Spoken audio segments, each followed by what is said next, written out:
በለውጡ ማግስት ኢትዮጵያ የምታመርተው የኢነርጂ መጠን 4000 ሜጋዋት ገደማ ሲሆን በገንዘብ ደረጃም 7 ቢሊዮን ገደማ ገንዘብ ታስገባ ነበር።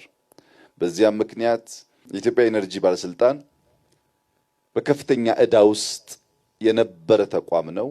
በሰራነው ሪፎርም ባለፉት 6-7 ዓመታት 4000 ገደማ የነበረው ሜጋዋት ዛሬ ወደ 10000 ገደማ ሜጋዋት ማሳደግ ተችሏል።